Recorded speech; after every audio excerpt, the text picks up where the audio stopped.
Staff Sergeant Maya Chen sat in her usual spot, third row far right, clutching a steaming cup of coffee that had long since gone cold. At 26, she had perfected the art of being present but invisible, a survival skill she'd honed during her 4 years in the Air Force. Today's mission briefing felt different, though she couldn't quite put her finger on why. Captain Roberto Rodriguez stood at the front of the room, his usually commanding presence somehow diminished. Maya watched as he reached for his own coffee cup, noting the subtle tremor in his weathered hands.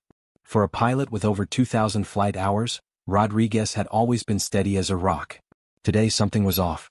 "Gentlemen, and Sergeant Chen," Rodriguez began, the slight pause before acknowledging her presence as familiar as it was frustrating. "We have a priority medical evacuation to Ramstein Air Base in Germany. 3 wounded soldiers from the field hospital need immediate transport to the trauma center there."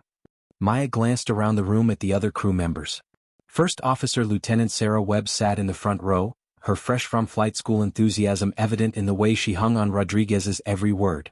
At 24, Webb had graduated top of her class but had never flown a mission more challenging than routine cargo runs. Technical Sergeant Rick Barnes, the loadmaster, occupied the seat next to Maya. At 35, Barnes was a veteran with deployments to Iraq and Afghanistan under his belt. He knew how to secure cargo and manage the medical bay, but Maya had noticed his concerned glances toward Rodriguez throughout the briefing. "The weather report shows clear skies over the Atlantic," Rodriguez continued, pausing to wipe his forehead with the back of his hand. "Flight time approximately 8 hours. Sergeant Chen will handle all communications protocols and coordinate with the medical team." Maya nodded, though inwardly she bristled at the assignment. Communications specialist? It was a fancy way of saying she'd be babysitting radio equipment while everyone else did the real work. What none of them knew, what her personnel file had somehow failed to capture, was that Maya held a commercial pilot's license with multi-engine and instrument ratings. During her weekend leaves, she'd spent countless hours at the civilian airport near her hometown in California, building flight time in everything from Cessnas to twin-engine Beechcraft. She had over 300 hours of pilot command time, more than some of the junior officers she served under. But a bureaucratic oversight during her enlistment had buried those qualifications in a file that apparently no one had bothered to review. "Questions?" Rodriguez asked, swaying slightly on his feet. Maya raised her hand. "Captain, are you feeling all right? You seem." "I'm fine, Sergeant," Rodriguez cut her off sharply. "Just focus on your radios and let the pilots worry about flying." But Maya wasn't convinced. During her EMT training before joining the Air Force, she'd learned to recognize the early warning signs of various medical emergencies. The pallor, the slight disorientation, the way Rodriguez kept blinking as if trying to clear his vision. These weren't signs of fatigue. They looked like the onset of something more serious. As the crew filed out to begin pre-flight preparations, Maya lingered, studying the mission documents. The patients they'd be transporting included a soldier with severe burns, another with traumatic brain injury, and a third with multiple fractures and internal bleeding. All critical cases that couldn't wait for conventional transport. She pulled out her phone and quickly searched for Rodriguez's medical history in the crew database, something she probably shouldn't have access to but did thanks to her communications clearance. What she found made her stomach drop. 6 months ago, Rodriguez had been diagnosed with early-stage diabetes but had been cleared for flight duty with medication. However, diabetic episodes could happen suddenly, especially under stress. Maya made a decision that would change everything. She quietly photographed the medical emergency procedures from the flight manual and sent them to her personal phone. If something happened to Rodriguez during the flight, someone would need to know how to respond. The C-130 Hercules medical transport aircraft sat on the tarmac like a flying hospital. Maya had seen these configurations before during her civilian flight training, but never from the inside as crew. The cargo bay had been converted into a sophisticated medical unit with life support equipment, defibrillators, and 3 state-of-the-art patient transport stretchers. As she conducted her communications equipment check, Maya observed Rodriguez's pre-flight routine with growing concern. He dropped his checklist twice, fumbled with switches he'd operated thousands of times before, and seemed to lose his train of thought mid-procedure. "Captain," Webb said hesitantly, "should I take over the pre-flight?" "I said I'm fine," Rodriguez snapped, but his voice lacked its usual authority. Barnes was already securing the medical bay, making sure every piece of equipment was properly fastened for the long flight ahead. The 3 patients had been loaded under the supervision of the flight surgeon, Dr. Amanda Torres, who would accompany them to Germany. "Sergeant Chin," Dr. Torres approached her. I understand you'll be managing communications. I want constant updates on our ETA. These patients can't afford any delays. Understood, doctor, Maya replied. I'll also monitor weather conditions and alternative landing sites in case we need to divert. Dr. Torres looked surprised. That's unusually thorough for a communications specialist. Maya shrugged. I like to be prepared. As they prepared for takeoff, Maya positioned herself at the communication station but angled her seat so she could observe the cockpit. Rodriguez was going through his engine start procedures, but she noticed he had to reference his checklist for steps that should have been automatic after years of flying. Peterson Tower, this is Mercy Flight 447 requesting clearance for takeoff. Rodriguez's voice came through the intercom, though Maya detected a slight slur in his words. Mercy Flight 447, you are cleared for takeoff. Runway 35, winds 280 at 15 knots. Safe flight. The C-130's 4 turboprop engines roared to life, and Maya felt the familiar sensation of acceleration as they rolled down the runway. She'd experienced this feeling dozens of times in smaller aircraft, but never from this perspective, as crew rather than pilot. As they climbed through 10,000 feet, Maya began her communications protocol, checking in with various air traffic control centers along their route. Everything seemed routine until she noticed Rodriguez's responses to web status updates becoming increasingly delayed and confused. Captain, altitude is 20,000 feet and climbing, Webb reported. Long pause. Captain? What? Oh yes. Good. Continue climb to the... Rodriguez trailed off. Maya's blood ran cold. She unbuckled her harness and moved closer to the cockpit, under the pretense of checking a communication frequency. Through the open cockpit door, she could see Rodriguez's face was pale and covered in sweat. His hands were trembling on the controls. Captain Rodriguez, she said carefully, would you like me to get you some water? Rodriguez turned toward her, and Maya saw his eyes were unfocused, pupils dilated. I feel. Then it happened. Rodriguez's eyes rolled back and he slumped forward over the controls. The C-130 immediately began to bank to the left as his unconscious weight fell against the yoke. Mayday. Mayday. Webb screamed into her headset. Captain Rodriguez has collapsed. He's unconscious. I repeat, the pilot is unconscious. The next 60 seconds would determine whether 5 crew members and 3 critical patients lived or died. Maya was already moving before Webb's Mayday call finished echoing through the aircraft. Years of emergency response training kicked in as she rushed to the cockpit, her mind switching into crisis management mode. Webb, pull him back from the controls. Maya shouted, grabbing Rodriguez under the arms to lift his dead weight away from the yoke. Barnes, get Dr. Torres up here now. Who are you to give orders? Webb shot back, panic making her voice shrill. I'm the first officer. Right now, you're about to crash this plane if you don't listen, Maya replied with steel in her voice, finally managing to pull Rodriguez clear of the pilot's seat. Can you fly this aircraft solo? Webb's face went white. I've never, not a C-130, not in an emergency. Maya made a split-second decision that would either save their lives or end her military career. She slid into the pilot's seat, her hands immediately finding the controls with practiced confidence. What are you doing? Webb gasped. You're not authorized. I'm saving our lives, Maya interrupted, smoothly correcting their altitude and heading. The C-130 responded to her touch like an old friend, despite the medical equipment and different configuration from the civilian aircraft she was used to flying. Dr. Torres arrived in the cockpit, immediately kneeling beside Rodriguez. He's in diabetic shock, she announced after a quick examination. His blood sugar has crashed.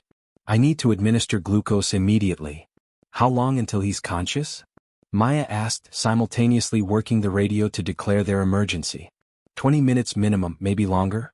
We need to land as soon as possible. Maya was already calculating their options. They were roughly 2 hours out from the nearest suitable airfield, RAF Mildenhall in England. With Rodriguez down and Webb clearly not capable of handling an emergency landing, Maya was their only hope. This is Mercy Flight 447 declaring a medical emergency, she announced over the radio, her voice calm and professional. We have an unconscious pilot and require immediate priority landing at the nearest suitable airfield capable of handling C-130 operations. Mercy Flight 447, this is London Control. State your position and nature of emergency. As Maya provided their coordinates and situation, she noticed Barnes and Webb staring at her in amazement. Her radio procedure was flawless, her handling of the aircraft smooth and confident. "How do you know how to do this?" Barnes asked quietly. "Long story," Maya replied, beginning a gentle turn toward RAF Mildenhall. "Webb, I need you to pull up the approach charts for Mildenhall. Barnes, help Dr. Torres with Rodriguez and then secure everything in the medical bay. We're going to experience some turbulence as we descend." Mercy Flight 447, London Control. "You're cleared direct to RAF Mildenhall. Descend and maintain flight level 100. Emergency equipment is standing by." As Maya began their descent, she felt the weight of responsibility settle on her shoulders. Not only did she have the lives of her crew in her hands, but 3 critically wounded soldiers who were depending on her to get them to life-saving medical treatment. The weather over England was deteriorating as they approached RAF Mildenhall. What had started as clear skies was now overcast with gusty winds and intermittent rain showers. Maya could see the concern on Webb's face as she read the latest weather report. "Winds 270 at 25 knots, gusting to 35, Webb announced. "Visibility 3 miles and rain showers." Maya nodded grimly. These weren't ideal conditions for any landing, let alone an emergency approach by someone who wasn't supposed to be flying the aircraft.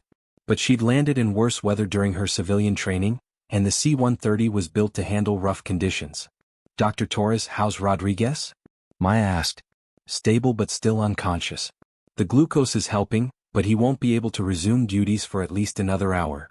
Mercy Flight 447, RAF Mildenhall Tower. "You're cleared for the ILS approach runway 29. Be advised, we have crosswinds 25 knots gusting to 35. Roger. Mildenhall Tower. Mercy Flight 447 cleared ILS 29 approach." Maya began configuring the aircraft for landing, calling out each step to Webb. "Gear down." "Gear down and locked," Webb responded, her voice steadier now as she followed Maya's lead. "Flaps to approach." "Flaps approach, set." As they descended through the clouds, Maya felt the aircraft buffeted by strong crosswinds. The C-130 was being pushed around like a toy, but she compensated with smooth, precise control inputs. Years of flying in challenging California mountain weather had prepared her for exactly this type of approach. "I can see the runway," Webb announced as they broke through the cloud layer at 1,000 feet. Maya could see it too, a ribbon of concrete that looked impossibly narrow from their current position. The wind was pushing them off the centerline, but she made the necessary corrections with confidence born from experience. "On speed on glide path," Webb called out, now fully engaged as Maya's first officer. Barnes had secured everything in the medical bay and was watching from the cockpit doorway. Even he, with no flight training, could sense the precision of Maya's approach. 500 feet, Webb announced. Maya could feel the C-130 wanting to drift in the crosswind, but she kept it tracking straight down the runway centerline with a combination of rudder and aileron inputs that would have impressed seasoned C-130 pilots. 100 feet. The runway rushed up to meet them. At the last second, Maya kicked out the crab angle and touched down smoothly on the centerline, immediately deploying the reverse thrust and brakes to bring the massive aircraft to a stop. "Outstanding landing," Webb breathed, genuine admiration in her voice. As they taxied to the parking area, Maya could see the emergency vehicles following them, fire trucks, ambulances, and a crowd of personnel who had gathered to witness the emergency landing. The aircraft had barely come to a stop when the doors opened and emergency personnel swarmed aboard. Maya remained in the pilot's seat, methodically shutting down the engines and securing the aircraft systems with practiced efficiency. Wing Commander Patricia Davies, the British base commander, was among the first to board. A veteran pilot herself, Davies immediately noticed the professional manner in which the aircraft had been configured and parked.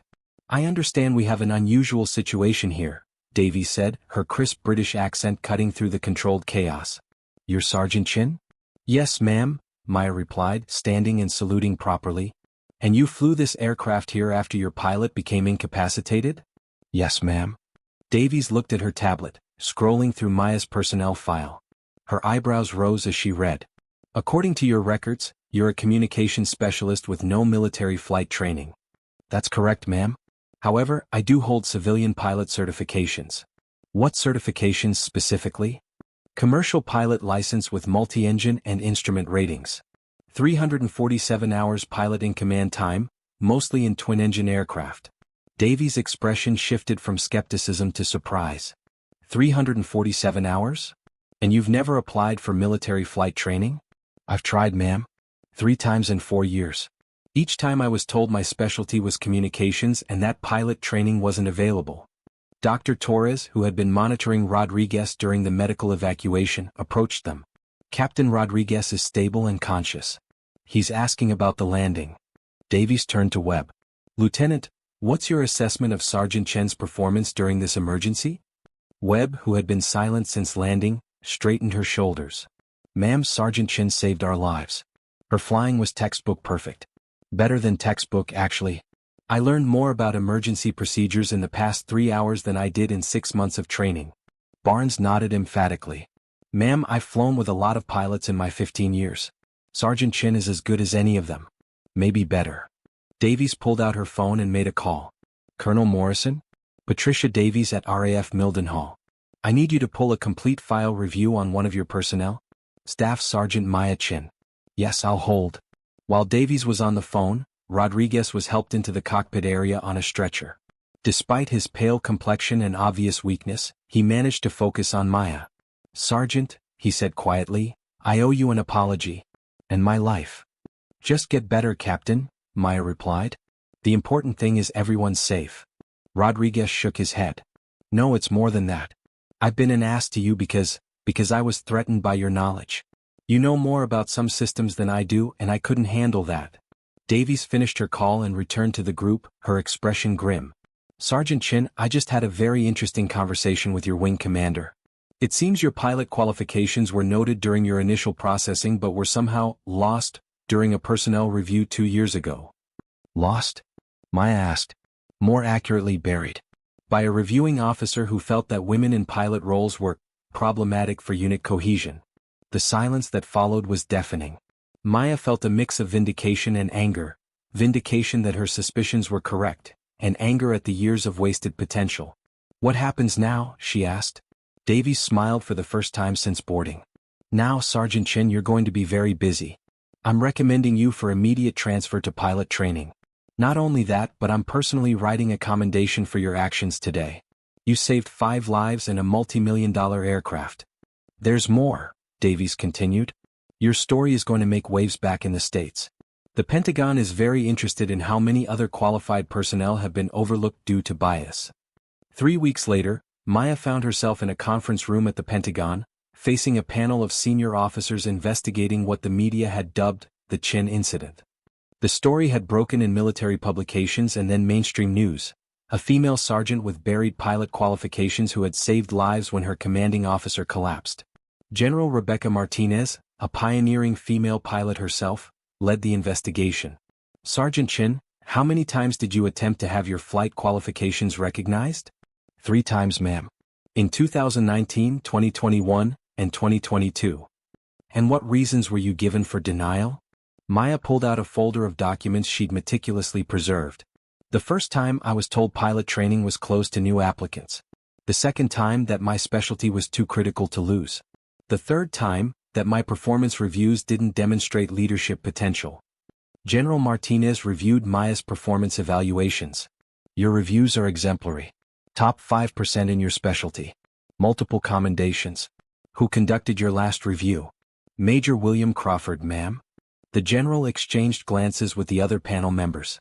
Crawford was the same officer who had been reassigning qualified female personnel to support roles throughout his career. The investigation had already identified 12 other women whose qualifications had been systematically buried. Sergeant Chin, General Martinez continued, in your opinion, how many other qualified personnel are currently serving in roles beneath their capabilities? Maya considered the question carefully.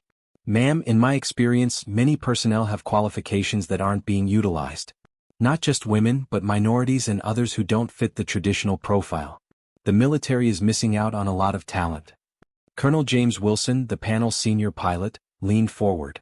Sergeant, you executed a textbook emergency approach in challenging weather conditions with an aircraft you'd never officially flown. Where did you develop those skills? Sir, I've been flying civilian aircraft since I was 18. I've logged time in everything from single-engine trainers to twin-engine turboprops. I've flown in mountain weather, desert conditions and coastal fog. I study aircraft systems manuals for fun. For fun? Colonel Wilson smiled. Most people read novels. I read those too, sir. But understanding how things work, that's what interests me. General Martinez made some notes then looked up.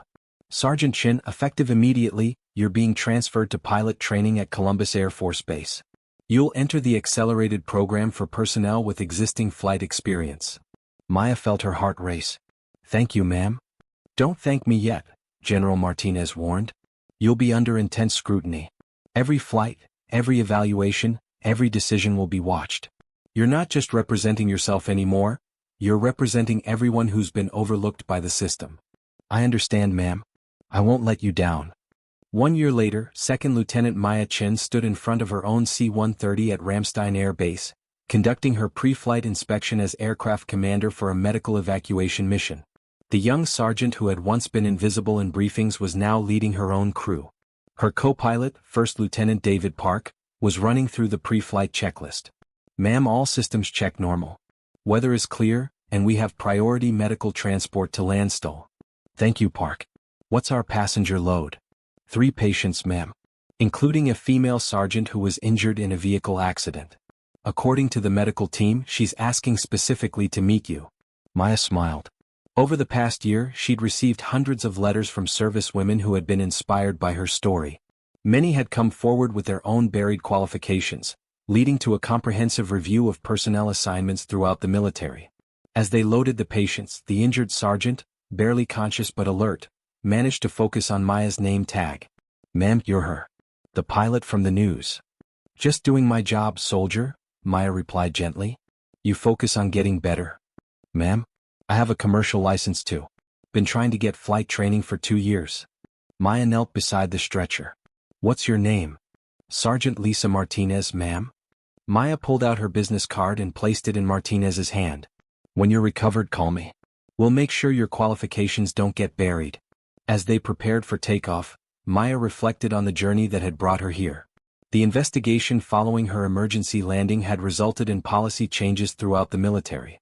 Major Crawford had been relieved of duty, and 12 other women had been transferred to positions matching their qualifications. But more importantly, the military had implemented new procedures to prevent qualified personnel from being overlooked, regardless of their gender, race, or background. Ramstein Tower, this is Mercy Flight 23 requesting clearance for takeoff, Maya announced. Mercy Flight 23, you are cleared for takeoff. Runway 27, winds calm. Safe flight, Captain Chin. Maya smiled at the controller's mistake. She was still a lieutenant, not a captain. But someday if she continued to prove herself, that promotion would come too. As the C-130 lifted off into the clear German sky, Maya thought about the letter she'd received that morning from Dr. Torres, the flight surgeon who had been with them during Rodriguez's emergency. Dr. Torres had written to tell her that all 3 patients from that day had made full recoveries. The soldier with burns had returned to duty, the one with traumatic brain injury was thriving in civilian life, and the third had become a medic himself. But it was the last line of the letter that had moved Maya to tears. Your courage that day didn't just save lives, it changed lives. My daughter is now pursuing her pilot's license because she knows that the sky belongs to anyone brave enough to claim it. Maya keyed her radio for the final time as they left German airspace. Mercy Flight 23 to London Control, requesting clearance to flight level 300. Mercy Flight 23, cleared to flight level 300. Weather ahead is clear. As they climbed toward their cruising altitude, Maya looked out at the endless sky ahead. Somewhere up there, she knew, were other barriers waiting to be broken, other assumptions waiting to be challenged. The young woman who had once made herself invisible was now blazing a trail that others could follow. And she was just getting started.